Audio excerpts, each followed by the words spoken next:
Ernesto Medina Ibáñez, profesor de nuestra Escuela Profesional de Arqueología y Antropología, y de cuyo perfil nos va a hablar nuestro distinguido maestro Julio Macías. Adelante, Magíster Julio Macías. Muchísimas gracias, profesora Carmela. Muy buenas tardes con todos. Mi saludo a la doctora Marta Chávez, decana de la facultad. Muchas gracias. Que nos acompañan, a todas las personas que están aquí conectadas.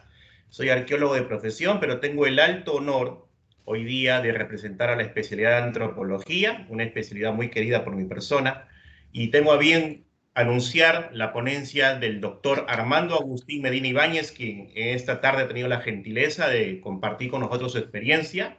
El doctor Agustín es doctor en Humanidades, maestro en Administración y Gerencia Social, licenciado en Antropología Social, decano nacional del Colegio Profesional de Antropólogos del Perú, decano tesorero del Consejo Nacional de Decanos y miembro de la Asociación Latinoamericana de Antropología, consultor de organismos nacionales e internacionales, investigador social, catedrático universitario de pre- y posgrado de la Universidad Nacional Federico Villarreal, autor de diversos libros y artículos científicos. Un gran honor tenerlo con usted, doctor Agustín.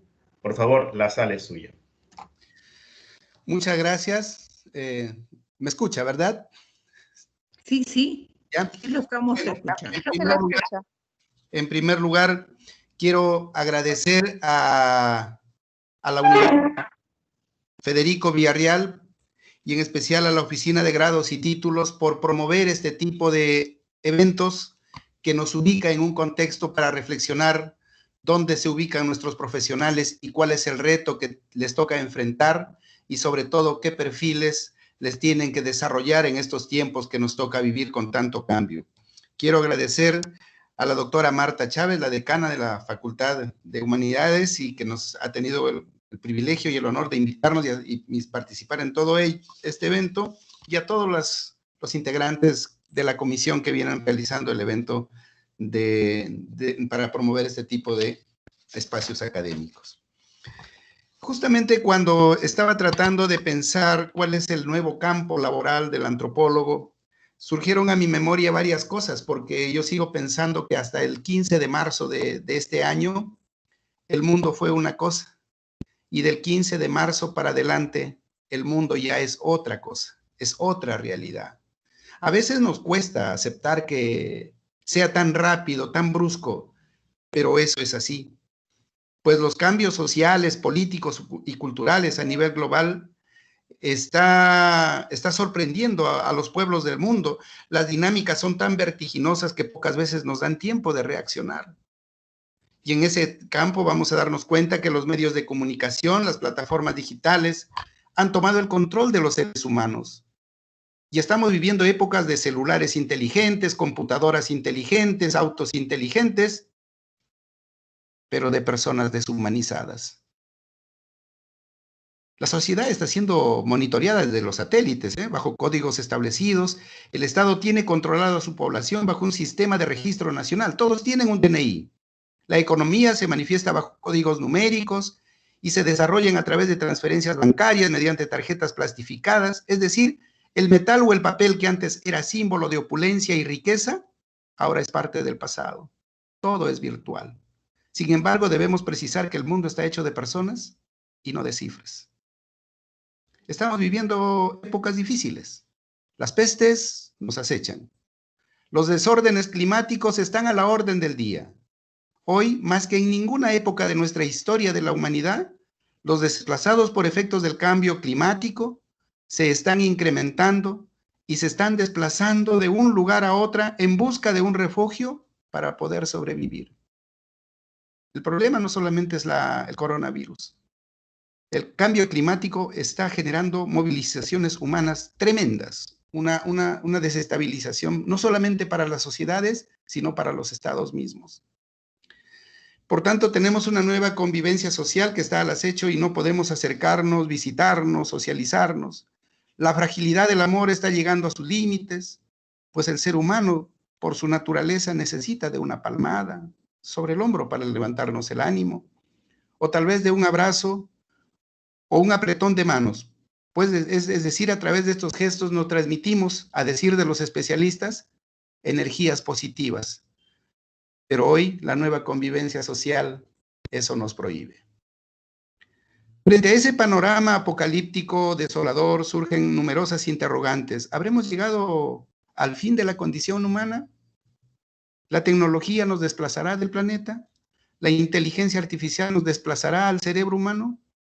¿El sexo reproductivo pasará a ser el sexo deportivo? ¿Será la familia un vago recuerdo de una época que nos tocó vivir? Ahora necesitamos mirar la realidad desde una perspectiva antropológica y el rol que nos toca cumplir en estos tiempos posmodernos, y trataremos de desarrollar las siguientes ideas en función a esa breve alocución.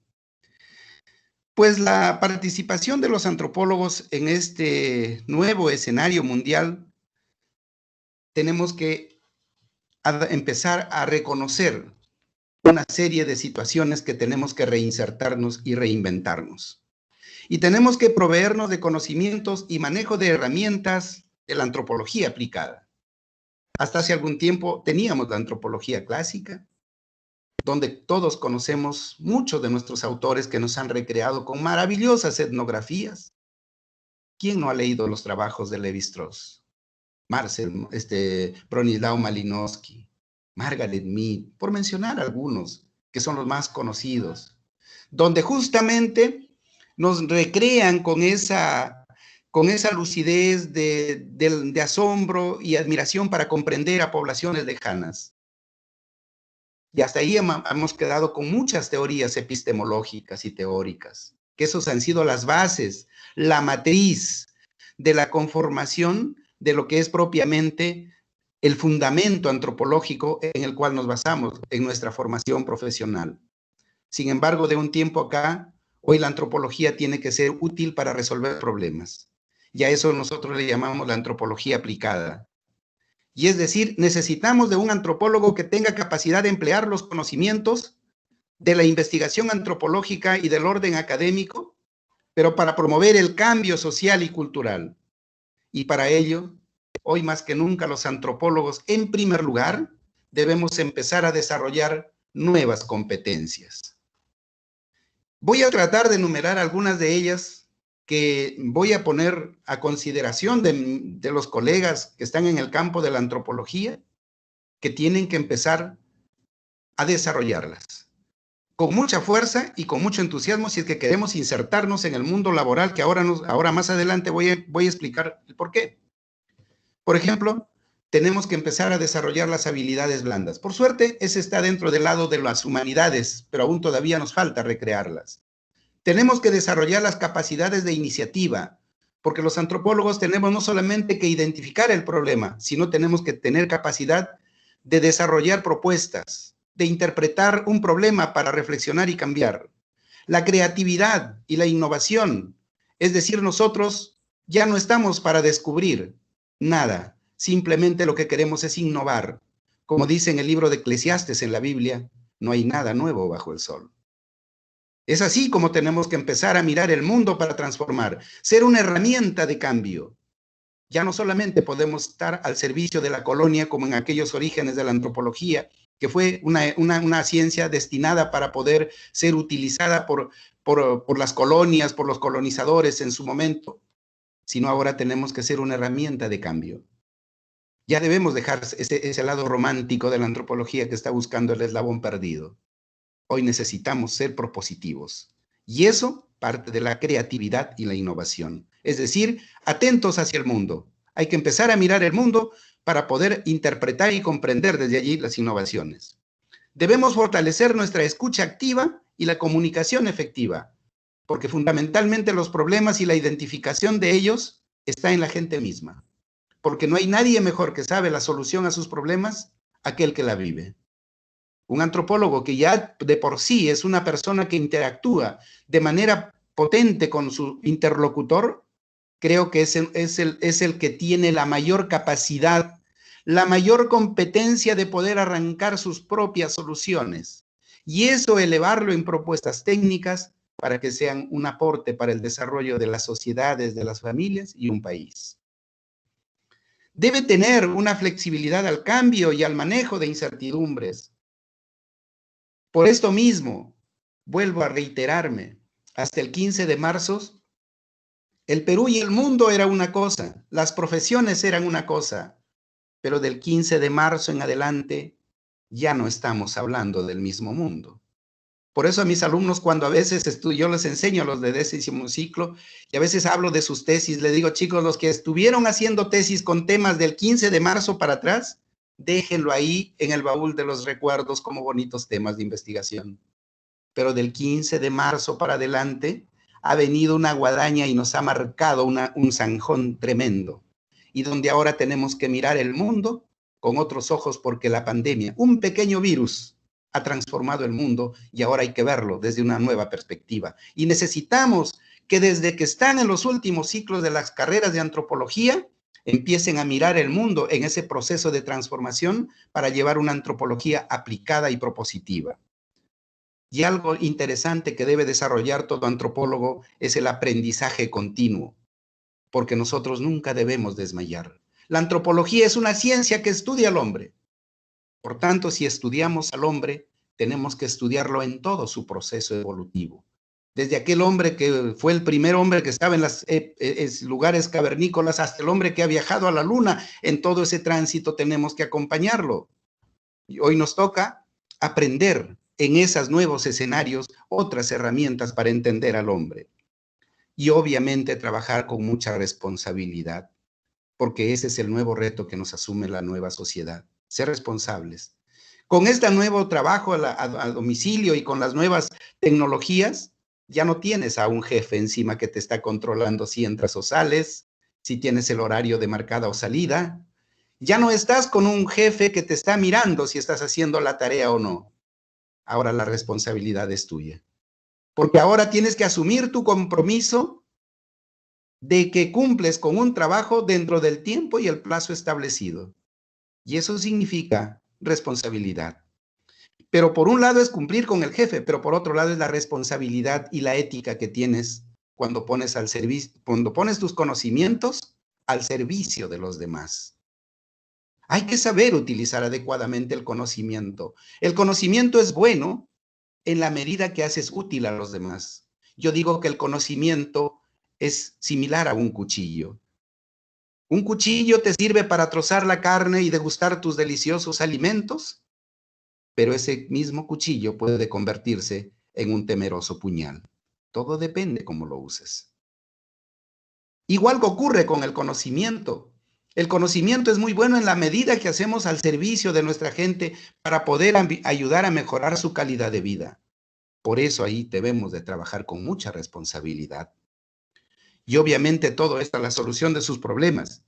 Y algo importante, siempre se habla del Perú. Perú, país multicultural, multilingüe, y tenemos las direcciones de salud intercultural, de centros de salud intercultural, eventos interculturales, universidades interculturales, y todos hablamos de la interculturalidad.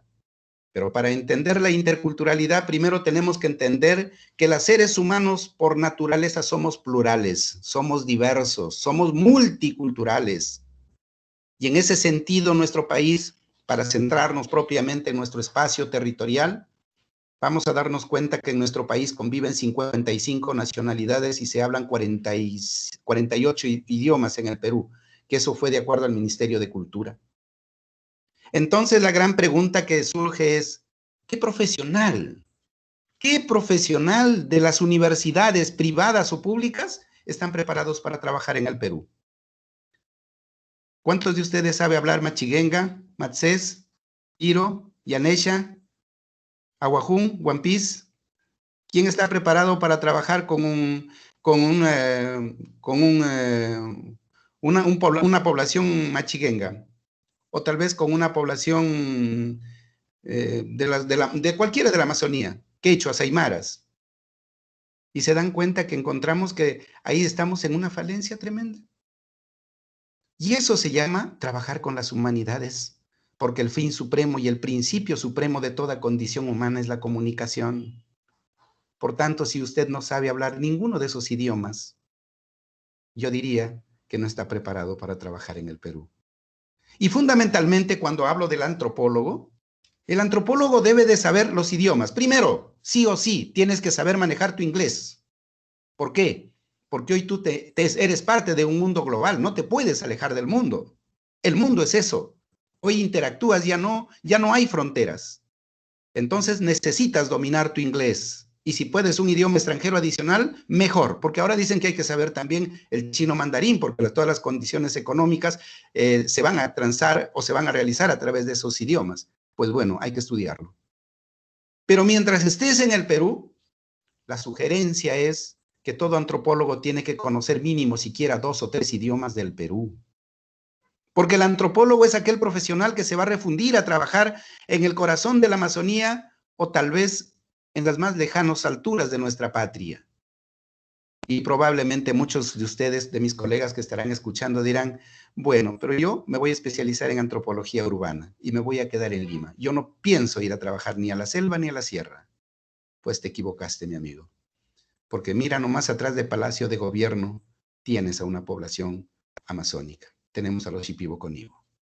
Y en este último censo salió que la mayor cantidad de población quechohablante está en San Juan del Lurigancho. Y entonces ahí necesitamos la presencia del antropólogo. Y ahí necesitamos que alguien entienda a la gente, comprenda a la gente en ese marco, en ese contexto de la cultura. Porque vuelvo, la comunicación es el fin supremo que nos humaniza. Si no sabemos comunicarnos, no sabremos entendernos. Y eso es lo que está pasando en nuestra sociedad actual. Si ustedes ven, la pandemia ha crecido de manera descontrolada. No es porque el virus solamente ha viajado con las personas, sino porque, vea usted, la pandemia ha sido solamente entendida por los políticos que han tratado de orientarlo, que el virus es solamente un asunto de médicos, epidemiólogos. Si no, ustedes lo habrán visto, las 24 horas del día nos pasaban, todos los médicos han desfilado por las pantallas de televisión, contándonos más fracasos que aciertos. Obviamente los estadistas, para mostrarnos las cifras, cómo va creciendo la curva, el martillo, el guayno y no sé qué números más. Y obviamente para el pueblo había lo más importante, había la cárcel, la multa y el militar. Y nunca se preocuparon en entender que somos seres humanos. Y ahí necesitamos que la mirada de un antropólogo, de un sociólogo, de un arqueólogo y todas las ciencias sociales, los psicólogos sociales, armar un ejército para comprender a nuestra gente y poder actuar comunicándonos. Pero nunca se hizo eso. Solamente al final, por ahí, armaron un pequeño grupo que terminó en un documento y no se sabe más. Hoy la pandemia sigue creciendo y dicen que ya viene la segunda ola, pero seguimos sin entender que nosotros necesitamos comunicarnos. Parte de este tema que está ocurriendo es nuevamente la falta de la comunicación. Y no es transmitir, como lo estaba viendo en el esfuerzo, cuando el Estado trató de hacer una serie de mensajes en los idiomas de la población. Y claro, eso se llama trabajar bajo un pragmatismo inhumano. ¿Por qué? Porque las enfermedades, por ejemplo, no son solamente ver cómo el virus ataca al pulmón o a otras partes del cuerpo. Primero, en nuestra gente y en nuestra población construyes un imaginario de la enfermedad. La enfermedad primero la construyes en tu mente. Le das un símbolo, le das una representación, le das una construcción. Y solamente cuando construyes el imaginario de lo que es la enfermedad, vas a responder con tus comportamientos. ¿Y eso quién lo hace? El antropólogo. Pero bueno, eso se hace solamente para que ustedes vean manejándonos en un lenguaje horizontal, porque muchas de las terminologías en estas poblaciones originarias y remotas de nuestra patria no necesariamente transmiten lo que literalmente existe en el lenguaje castellano. Por ejemplo, la palabra pandemia no existe para estos pueblos. La palabra virus no existe para estos pueblos. Entonces, si son términos que no existen, ¿de qué me hablas cuando traduces un documento? No te voy a entender y voy a seguir haciendo lo que me parece, porque no entiendo lo que tú estás diciendo. Por más que lo intentes traducir. Ahí está, mirada de un antropólogo. Espacio de antropólogos para poder involucrarse en estos temas. Por tanto, ahí es en donde debemos generar esas competencias, tan igual como la inteligencia intrapersonal e interpersonal, porque ahora nuestro trabajo ya no es solamente exclusivamente de antropólogos, sino empezamos a interactuar con otras profesiones, lo que hablamos la multidisciplinariedad o la interdisciplinariedad. Y obviamente en ese proceso tenemos que aprender a negociar y aprender de los otros, porque nuestros trabajos contribuyen a reforzar tal vez las investigaciones de otros autores.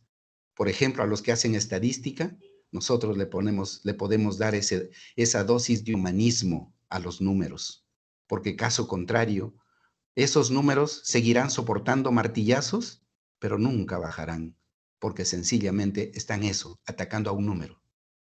Pero si esos números le ponemos un rigor humano, entonces tengan por seguridad, ni siquiera al primer martillazo todo puede bajar, puede variar, porque estarías no trabajando sobre una cifra pragmática y dura, sino una cifra humanizada.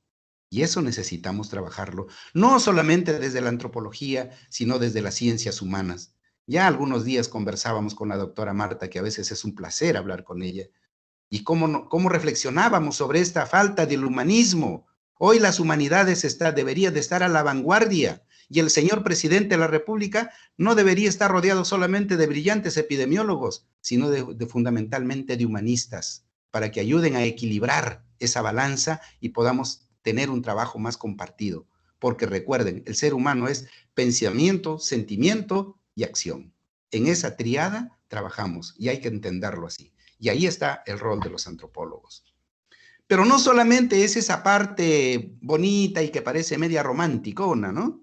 Sino el antropólogo también tiene que desarrollar nuevas competencias digitales y obviamente tecnológicas. Hoy los antropólogos tenemos que aprender a manejar las plataformas virtuales. Tenemos que aprender a tener uso y manejo de las herramientas de los procesamientos de data, porque hoy ya no somos solamente comunidades aisladas, sino ahora trabajamos con poblaciones globales, más macros, y hay que saber trabajar, por ejemplo, programas como el SPS, el Excel, el Minitab, y tantos programas otros hay que permitan sistematizar información. Tenemos que ser expertos manejando la multimedia, los audios, los videos, la fotografía, porque hoy vivimos en un mundo audiovisual. Ya la gente casi no lee, pero sí observa y escucha. Y entonces, si ese es el nuevo reto de hombre que tenemos, hacia eso debemos preparar como competencia del antropólogo. Y obviamente, y lo más importante, los antropólogos como investigadores, como su quehacer fundamental ligado a la investigación, tienen que desarrollar competencias para el manejo de todo lo que son los recursos informáticos de la información de las grandes bases de datos de la academia. Porque hoy ya vuelvo a decirles, ya no descubrimos nada. Ya todo está descubierto. Solamente falta que busquemos, interpretemos y reinventemos. Sin embargo, también hay otras competencias que debe desarrollar que están ligadas a las metodologías ágiles. Como por ejemplo, tiene que empezar a trabajar con el Design Thinking, con el Scrum, con el Kanban, que son las nuevas herramientas que nos permite gestionar a partir de la acción misma para convertir en propuestas. Es decir, por ejemplo, a través del Design Thinking es una herramienta potente, donde vean ustedes, es una herramienta donde ha sintetizado todo el pensamiento antropológico para llevar a reacciones propositivas frente a problemas identificados a partir de una realidad. Y claro, ¿quién le está sacando mayor ventaja a todo ello? Son los profesionales de la administración, del marketing y de otras ciencias empresariales, porque eso lo están llevando para sacar réditos políticos, réditos económicos dentro de las grandes empresas. Todas esas competencias y muchas más tenemos que desarrollar en primer lugar como una necesidad para reinsertarnos en ese Perú y ese mundo del 15 de marzo en adelante. Hasta del 15 de marzo atrás eran otras las competencias, pero del 15 de marzo en adelante estoy considerando que estas son fundamentales. Por tanto, esas competencias digitales son diversas y tienen que desarrollarse, pues el mercado laboral demanda de estos perfiles que le permitan interactuar, pensar y comunicar en forma digital. Ya se acabó solamente el mero discurso. Vean ustedes qué maravillosa idea de trabajar por este medio. Y estamos convocando a mucha gente que nos escucha, y todo vía digital. Y entonces hay que desarrollar y potenciar estas herramientas. Asimismo, debe tomarse en cuenta que el liderazgo será la habilidad más demandada en estos tiempos que nos toca vivir y en estos próximos años. Para ello debe trabajar en las capacidades para influir en los demás en favor de los objetivos y desarrollar habilidades de comunicación, motivación y respeto, escucha activa y ser un agente de cambio y gestionar equipos de trabajo, pero a través de redes sociales. Ese liderazgo que nosotros conocíamos hasta hace algún tiempito atrás, donde eran similares a estas características que pongo acá, pero en el face to face, dentro de la oficina. Yo te veo, yo te visito, yo te toco, te observo. Hoy, el nuevo liderazgo tiene que asumir un nuevo reto. Tienes que aprender a liderar, sí, pero manejando todas las herramientas virtuales. Y ayer nomás hablaba con mi hijo y me decía, papá, ahora cuando tú llegas a tener ciertos límites de muchos seguidores en Facebook, te pagan. ¿Y cómo es eso? Claro, o sea, tú pones una publicidad o haces un determinado video, un determinado hecho, y llegas a tener una cantidad enorme de seguidores, la misma plataforma te paga. Entonces yo lo relacioné y digo, ¿cuándo tú te conviertes cuándo conviertes que mucha gente te siga? Cuando estableces un sistema de liderazgo en algún tema, en algún punto, en algún aspecto, pero esta vez ya no es a través visual o a través de medios escritos, sino ahora tienes que hacerlo a través de la plataforma virtual. Vea usted que el liderazgo, si llega a establecerse en estas plataformas, hasta pagada es. Como vemos, el mundo se está moviendo y el ser humano sigue su rumbo de un ser gregario errante que antes se movilizaba pues en busca de comida o seguridad, hoy lo realiza por placeres, por negocios, conocimientos. Sin embargo, ahora tenemos una nueva manera de viajar y es a través de la virtualidad. Y eso estamos viendo que se está promoviendo a través de todo lo que es las plataformas digitales. Y todo lo hacemos a través de un clic. Entonces necesitamos reenfocar nuestro trabajo y nuestras competencias de los antropólogos.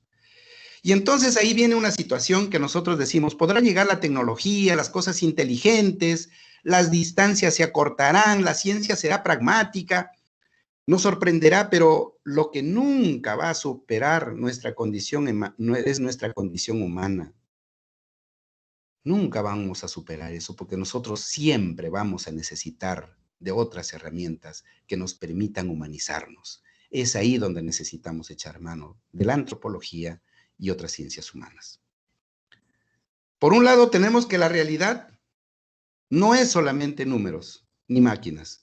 Somos seres humanos con sentimientos, emociones, pasiones. La biomedicina está aún en proceso de redescubrir una vacuna para un simple virus. Con eso debe quedar evidente de que nuestra vida humana,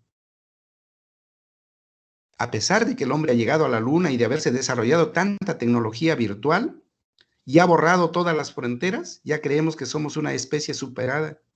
Sin embargo, vea usted la vanidad del conocimiento, creemos que eso es verdad. Sin embargo, ahora un simple virus está a punto de desaparecernos del planeta. Y entonces, si ustedes se ponen a mirar, ni la gripe hemos logrado desterrar. Y la gripe nos acompaña casi desde los orígenes primigenios de la humanidad. ¿A qué viene toda esta reflexión media apocalíptica? Es que justamente debemos empezar a mirar que todas las ciencias y todas las instituciones, todos los espacios, deben considerar el espacio de un antropólogo para que nos ayude a entender cómo ubicamos nuestros aportes para darle sentido más práctico y como decía Manfred Magnev, y los desarrollos sean a escala humana. Y entonces, frente a ese tema, ¿dónde trabajan los antropólogos? Ahí viene donde justamente es el aporte que quería dar el día de hoy. Vamos a darnos cuenta que frente a esa situación que he planteado, el Estado de alguna manera ha hecho grandes avances. ha creado una serie de normas, leyes, por ejemplo, ya tenemos desde la Constitución política que nos hace decir que el ser humano es el fin supremo de la sociedad, donde reconoce que nadie puede ser discriminado por raza, etnia, origen, todos tienen derecho a elegir el lugar donde vivir, nadie tiene derecho a alterar tu espacio, tu forma de vida. Todo eso está estipulado en la Constitución política del Perú. Por tanto, en ese techo de la Constitución política, el Estado ha empezado a crear una serie de normativas, pues. Y entonces ha creado, por ejemplo, ahora existen las normas de la Ley de la Modernización del Estado, donde incluyen estas variables de las ciencias sociales. Tenemos la Ley de la Consulta Previa, que costó, obviamente, ustedes saben, ya tantas muertes con el baguazo, pero finalmente se aprobó la Ley de Consulta Previa. Tenemos tenemos el tema ligado a lo que está viendo la gestión pública con enfoque intercultural. Hemos visto que se han dado una serie de normativas a nivel del sector educación con el enfoque intercultural. Tenemos en el Ministerio de Salud, tenemos el Centro Nacional de Salud Intercultural, la Dirección Nacional de Pueblos Indígenas. Es decir, si vamos hilvanando, hay muchas normas y leyes que están tratando de entender que somos diversos, que somos plurales. Y es ahí justamente donde necesitan echar la mano de un antropólogo para que ayude a entender y sobre todo a ejecutar las políticas en el marco de esa pluralidad. Todos los profesionales podemos leer algo de antropología, todos podemos conocer algo de interculturalidad, pero eso conocemos. El asunto es cómo lo haces operativizar, y esa es tarea de un antropólogo, porque ese es, digamos, nuestro quehacer. Nosotros operativizamos las teorizaciones antropológicas ligadas al tema de la cultura y la interculturalidad en acciones concretas. Y entonces cuando le planteo todas estas normativas, entonces ahí vamos a darnos cuenta que los espacios laborales de los antropólogos donde ahora están actualmente desempeñándose y desarrollando su quehacer, en primer lugar tenemos el Ministerio de Cultura, donde ahí tenemos hasta un viceministerio de interculturalidad, porque el Ministerio de Cultura no solamente abarca la parte inmaterial o material, sino abarca todas esas creatividades humanas. Y entonces ahí es un gran espacio para que los antropólogos trabajen y actualmente tenemos allí una de nuestras mayores cantidades de contratantes de antropólogos en estos momentos de todo nuestro país. Porque el Ministerio de Cultura no solamente está aquí en Lima, también tiene su presencia en las regiones y en muchas regiones están trabajando nuestros colegas antropólogos. Y entonces es ahí donde también queremos reforzar con estas ideas que acabamos de compartir. Otro de los temas donde están trabajando los antropólogos es en el Ministerio de Desarrollo e Inclusión Social, porque justamente ahí tienen 7 programas. Y el Ministerio de Desarrollo e Inclusión Social tiene pues su intervención en las poblaciones más excluidas, a las poblaciones más lejanas. Por ejemplo, tiene un programa que se llama Plataforma de Acción Social País. Llega a las comunidades lejanas de lo que es por los ríos de la Amazonía y en el lago Titicaca, y así también a través de los tambos que llegan a los lugares más remotos de nuestra patria, donde justamente en una oportunidad, cuando hice el requerimiento a la señora ministra en aquella época, la doctora Liliana La Rosa, yo me acuerdo que le planteé, y ella lo tomó de muy buena manera, que todos los profesionales que están en el último año de la carrera, de todas las especialidades, primero lleven un curso de inducción de antropología aplicada para que puedan hacer un trabajo de pasantía en todos esos lugares remotos donde tenía el MIDIS una infraestructura que eran los tambos. ¿Por qué? Porque vea usted un arquitecto que no conoce la forma de pensar y la simbología de sus representaciones de la vivienda en una comunidad andina o amazónica, entonces no podrá construir una vivienda que sea amigable a la estructura de él. O tal vez, no sé, se me ocurre un nutricionista, si no conoce las prácticas alimentarias de su gente, si no interpreta la forma como la alimentación no solamente es mirar vitaminas o proteínas, sino es un constructo imaginario y cultural, entonces no va a poder diseñar bien una política o un trabajo acercado a la realidad. Y fue así que ella lo tomó de muy buena manera, pero lástima tuvo que salir, pero la idea era justamente abrir un espacio que todos los estudiantes de los últimos ciclos o los recién egresados bachilleres vayan a hacer una suerte de una pasantía tipo Serum, por decir una cosa, algo así, pero a esos lugares de nuestra patria, porque necesitamos profesionales, pero que se ajusten y respondan a nuestra realidad peruana. Basta ya de copiar modelos extranjeros. ¿Hay que ir a estudiar? Sí. ¿Hay que copiar modelos? Sí, pero hay que adecuarlo a nuestra realidad. porque nuestra realidad es muy diversa. Entonces, ahí se trabaja desde el Ministerio de Desarrollo e Inclusión Social. En todos los programas encuentro con beneplácito la presencia de antropólogos, pero son pocos, deberían haber más. Pero ahí queda todavía un camino y hay un espacio de centro laboral.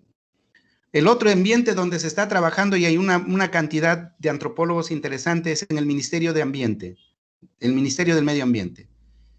Es ahí donde están trabajando en muchos aspectos, en temas de mitigación de riesgos, en temas de conflictos, en temas de los permisos para las, ¿cómo se llama? Todo lo que tiene que ver con las explotaciones mineras, ver todo lo que es la protección del medio ambiente. Ahí están trabajando los antropólogos y trabajan antropólogos especializados en antropología ecológica. Y están haciendo un trabajo maravilloso, aportes significativos para el Ministerio del Medio Ambiente. El otro espacio donde están entrando los antropólogos con mucha fuerza es el Poder Judicial y el Ministerio Público. Hoy que estamos viviendo en tiempos de tanta violencia, vamos a necesitar cada vez más antropólogos que tengan esa capacidad de prepararse cada vez más en antropología física, en antropología forense o la bioantropología. Porque estábamos viendo, no sé si ustedes vieron los últimos atracos más complejos, porque la delincuencia cada vez está siendo muy osada e innovándose de manera potente, que a veces ni siquiera los mismos policías pueden identificar los rasgos del delincuente o de la persona que transgrede la norma. Y entonces equipos de antropólogos especializados en ese tema empiezan a identificar, por una cierta de características psicosomáticas, empiezan a identificar detalles y fácilmente pueden encontrar a los culpables.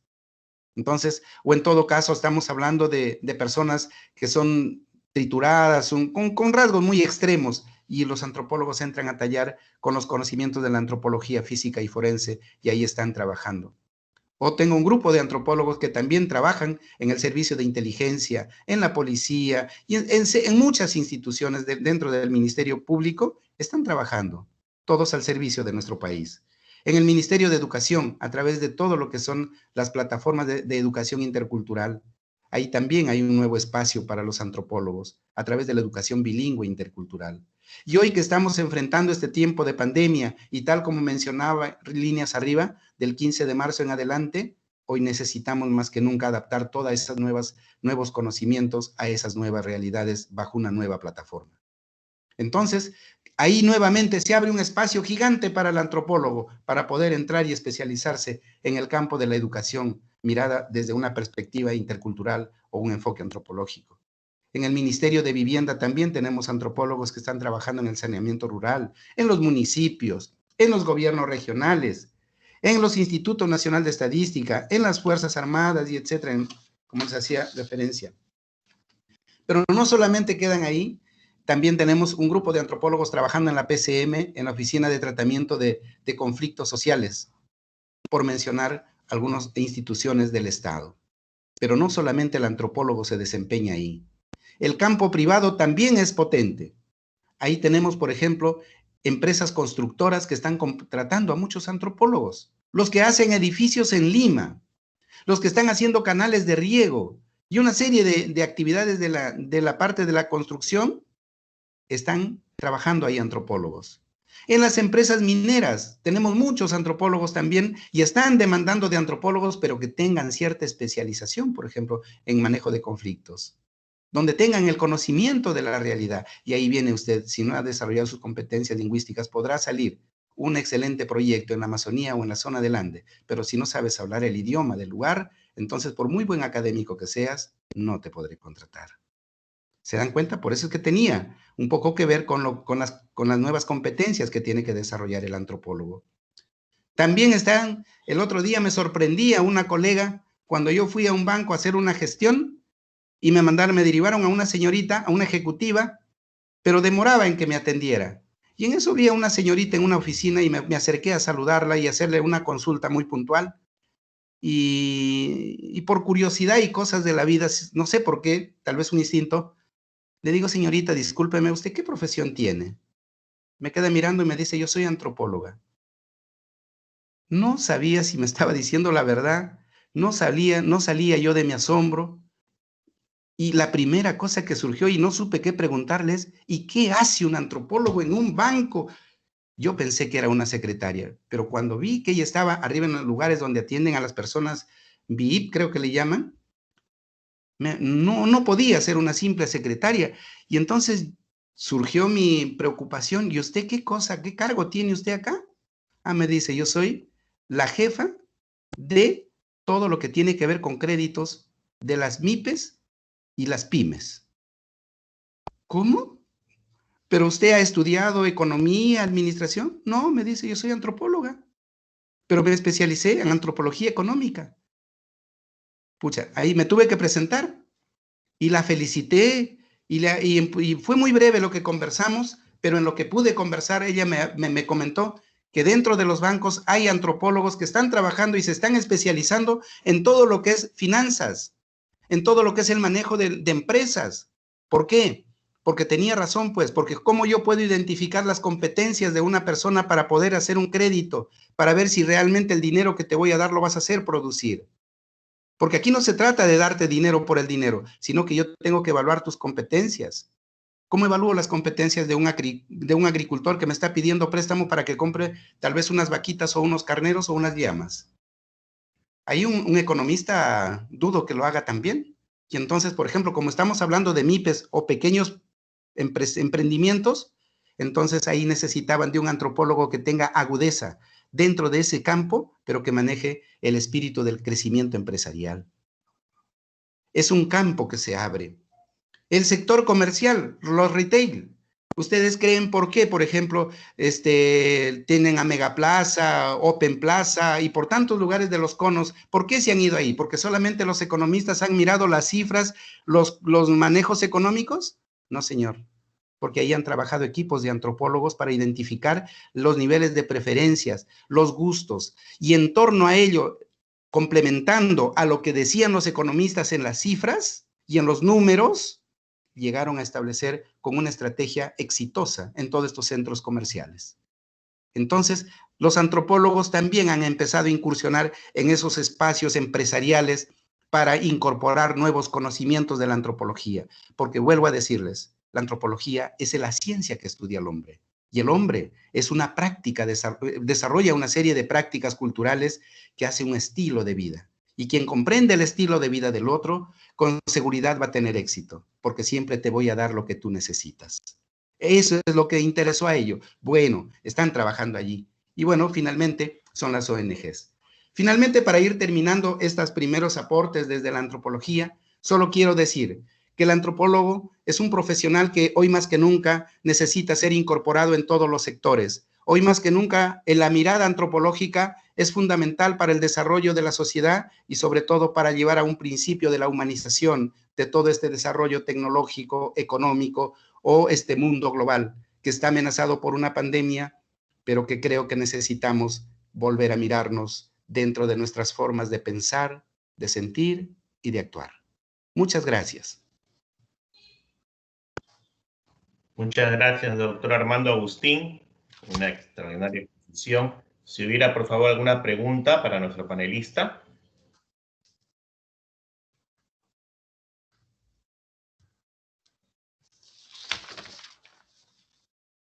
Bien, doctor, yo sí tengo una consulta. He estado escuchando muy atentamente su exposición y lo que acaba de decir en la última instancia respecto a la experiencia que encuentra usted en una entidad financiera, a una colega suya manejando un equipo profesional, me hizo recordar lo que alguna vez un profesor mío, el doctor Jürgen Golten, yo fui su alumno, contó en la década, su experiencia en la década del primer gobierno de García durante la hiperinflación y toda la escasez de alimentos, que Erasmo Wong, el dueño de las cadenas Metro y todo, lo llamaba siempre a Jürgen, ¿no? Para que le explique un poco el fenómeno social que estaba pasando y cómo direccionar su negocio. Y Golten nos contaba esa experiencia y a mí me parecía muy curioso con un antropólogo, pues, asesorar a un empresario como Wong, ¿no? Y lo que usted me dice coincide mucho con eso, ¿no? Pero a la pregunta que yo iba es, ¿qué tanto el gremio de antropólogos, yo soy arqueólogo y disculpe usted mis omisiones en cuanto a su disciplina, pero qué tanto el gremio de antropólogos conoce? Definitivamente sabemos que los antropólogos son muy necesarios en muchas ramas del desarrollo social del país y industrial también, pero qué tanto los gremios corporativos, industrias, empresas, conocen de esta necesidad sé que los contratan en algunos casos, pero está regulado, es decir, por ejemplo, en el caso de nosotros los arqueólogos, y disculpe mi experiencia personal, pero el Ministerio de Cultura exige a las empresas que tengan que contratar arqueólogos, definitivamente. ¿Qué tanto es así por el lado de la antropología? Cuando es muy necesario. Usted acaba de mencionar la ley de la consulta previa, por ejemplo, ¿no? Tenemos muchos proyectos en la sierra, en la selva. Yo vengo de un proyecto en Piura, de gasoducto, y wow, el proyecto va a cruzar por un montón de comunidades, ¿no? Campesinas que se desarrollan ahí por medio del agro. Y yo no veo antropólogos. Y a veces veo más a sociólogos que antropólogos, porque quizás un poco el criterio empresarial no está muy enfocado en conocer el tema del desarrollo competitivo del antropólogo. ¿Qué tanto el gremio antropólogo, por un lado, desarrolla mecanismos para que las empresas sepan de sus capacidades, una, y qué tanto ustedes exigen al Estado para que, obviamente, se normative pues, la presencia del profesional de antropología, que es muy necesario para evitar conflictos sociales? Muchas gracias por tu pregunta y me parece genial, porque justamente un colegio de profesional, justamente es su rol defender los espacios laborales y hacer cumplir la ley. Vea usted que nosotros en nuestra ley lo establece, que todos los temas sociales deben estar firmados y regulados por un antropólogo. Se ha hecho llegar sendos documentos a las diferentes instancias de los diferentes sectores. Pero lamentablemente en nuestro país esas cosas a veces se hacen caso omiso, porque la ley lo establece, en nuestras normas está que deben de ser firmados muchos documentos por los antropólogos, y hemos hecho llegar una serie de documentos a estas instancias, pero vuelvo a decirle, aún todavía queda mucho por trabajar del cumplimiento de esas normas que están ya reguladas, que están establecidas. O sea, no hay mucho que pedir de hacer algo nuevo, sino simplemente hacer cumplir la ley. Y ese es uno de los grandes problemas que tenemos en nuestro querido Perú, porque aquí muchas veces entrar a trabajar en el Estado es entrar porque tienes un amigo, o eres conocido, o has hecho un favor. Ahí acabamos de tener que yo estoy seguro que muchos de los brillantes expositores que están acá no tienen acceso de llegar a conversar con el señor presidente de la República, como lo tiene un doctor honoris causa que ya nosotros sabemos que ha habido en estos últimos días. Yo he tenido la suerte de reunirme con el señor presidente de la República en 3 oportunidades y le planteé mi disposición, por ejemplo, para poner a disposición a los 1.870 antropólogos que a la fecha tenemos en el colegio, que tenemos sedes en Trujillo, Arequipa, Cusco, Huancayo, Ayacucho, Lima, para poder ponernos al servicio de ellos. Y el señor presidente, cuando le planteé la estrategia de cómo abordar el tema de la pandemia, que fue al mes, ha sido que cuando ya estaba, me escuchó, me dijo que le encantó la idea y toda una maravilla, pero nunca me convocó. Volví una segunda vez, me reuní con la ministra de Salud, que estaba en ese momento, me reuní con la señora ministra de Economía, nuevamente, me acompañaron, me escucharon y ahí quedó. Pero sabe usted, por ejemplo, le pongo un caso como Colegio de Antropólogos a la cual me siento contento de algo por lo menos, aunque no lo dicen, pero no importa. Esa nueva propuesta que sacaron de dar la participación a las organizaciones comunales de base que están a nivel de Lima y el de dar una cuenta que se le abra en todos los bancos de manera inmediata a todos los peruanos, fue una de las propuestas que lo hice llegar hasta por escrito como Colegio de Antropólogos al presidente de la República. Hoy lo están implementando. A ver, vamos a ver qué da de resultado. Pero fue lo único, pero nunca nos convocaron para ser parte de. Entonces yo creo que hay una suerte, no sé si de una apatía, un desconocimiento, pero yo creo que ahí nuevamente queda el reto de nosotros del antropólogo, demostrar que somos buenos y hay que prepararnos. De hecho que sí, doctor, de hecho que sí. Tenemos una pregunta a la doctora Marta Chávez. Doctora.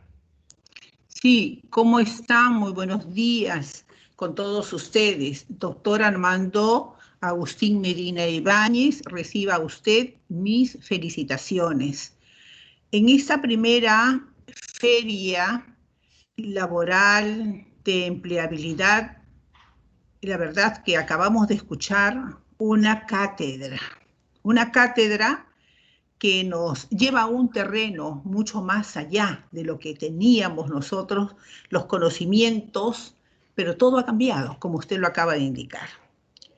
Mi pregunta va relacionado porque nos ha removido nuestra conciencia y todo este quehacer cotidiano que tiene el hombre diariamente en sus diferentes escenarios, sea aquí en la vida urbana, en los valles interandinos, costeños, en nuestras zonas de la selva.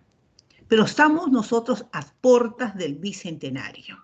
Entonces los antropólogos y todas las ciencias humanas juegan definitivamente una labor importantísima. Entonces aquí con esta carencia de valores que estamos viviendo, que cada día es mucho más grande, yo le pregunto sobre la labor del antropólogo en el campo educativo, o sea, la relación, ese binomio que debe de existir, cómo el antropólogo debe ser el soporte para que esta situación, nuestra educación, sea la fuerza fundamental del cambio de nuestra sociedad, basándonos en los puntos que usted nos acaba de indicar. Humanizarnos, sentirnos que somos personas con sentimientos sensibles a un cambio, pero para lo bueno. Definitivamente, pero vemos que esto ha avanzado desmesuradamente en el lado opuesto. Los puntos que nos ha señalado son riquísimos, se nos amplía un panorama muy grande, porque nuestros estudiantes tocaremos puertas, buscaremos, tenga la seguridad, de que firmaremos nuevos convenios para que nuestros estudiantes tengan la oportunidad de hacer sus prácticas preprofesionales y salgan convencidos que su carrera es el eje central del cambio para nuestra sociedad.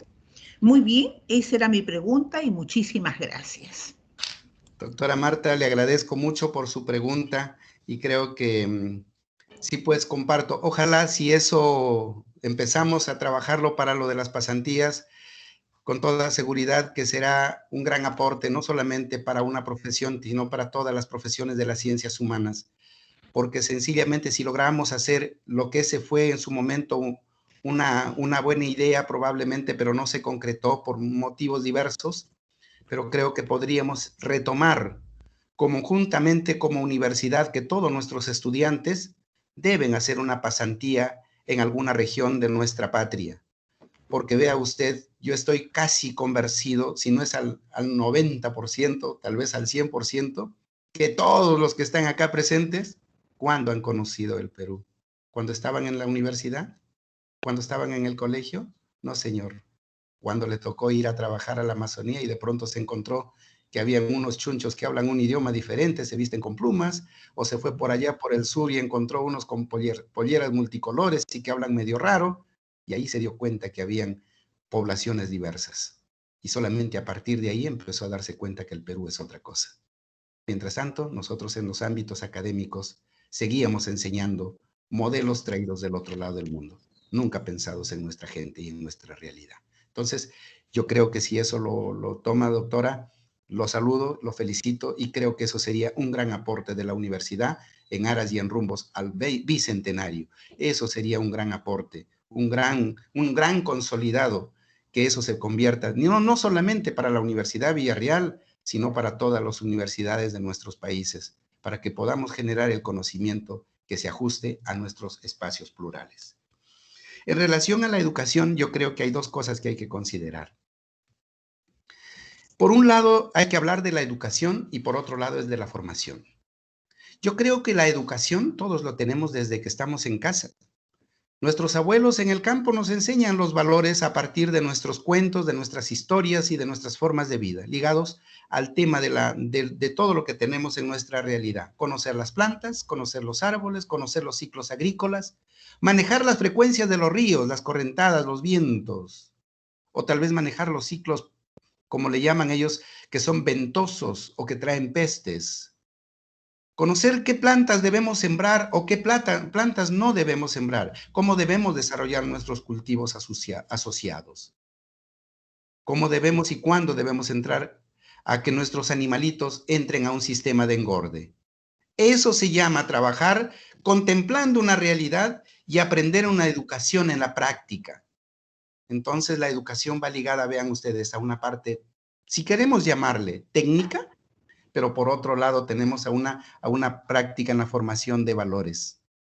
Y los valores se forman en la educación de nuestro hogar, de nuestra familia, con nuestros ancianos, con nuestros viejos, con nuestros padres. Hoy en nuestra sociedad actual cada vez eso se está perdiendo y ahí sí me preocupa. Por tanto, yo voy a referirme a esa educación en campos rurales y de repente mirar a la ciudad, pero ya lo miraría de otra manera. Luego viene la educación, que yo veo la educación como tal, pero como formación. Yo te voy a formar, sí, pero en competencias. Por ejemplo, te voy a enseñar que aprendas a escribir, que aprendas a leer, que aprendas a sumar, que aprendas a multiplicar, que aprendas a hacer experimentos de cómo funcionando un producto químico con otro puede producir ciertas respuestas o reacciones.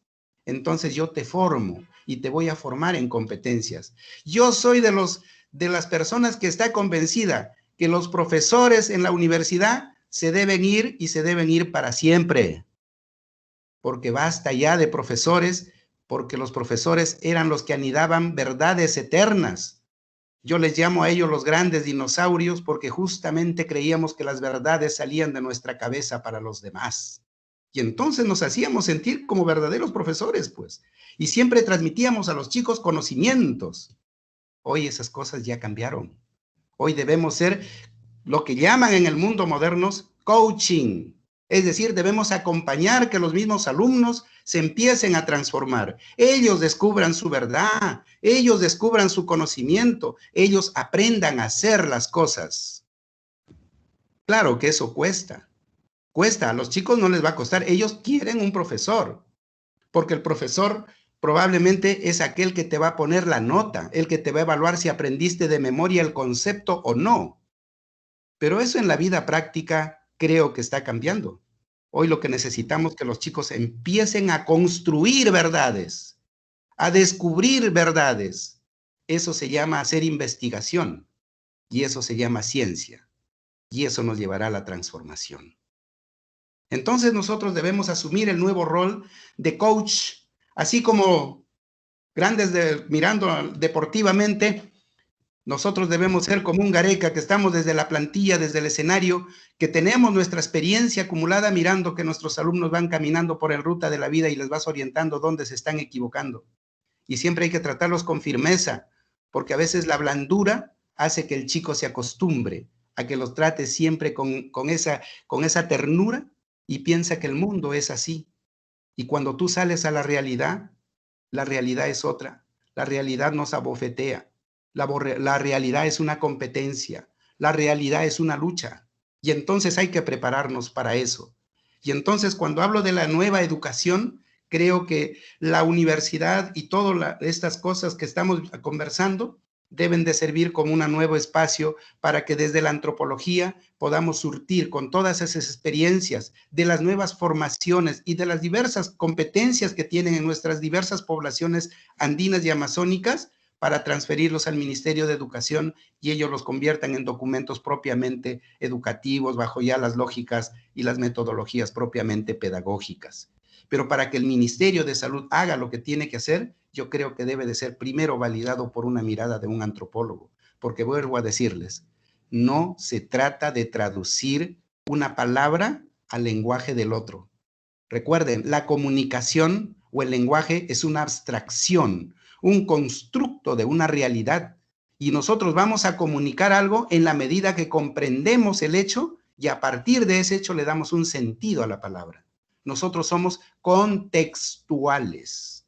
Hablamos en función a un contexto y esos son nuestros conceptos. Por tanto, el Ministerio de Educación no debe de solamente dedicarse a traducir documentos, sino interpretar el sentido para que el otro pueda entender y comprender y acumular conocimientos en su formación. Es lo que podría decirle, doctora Marta Chávez.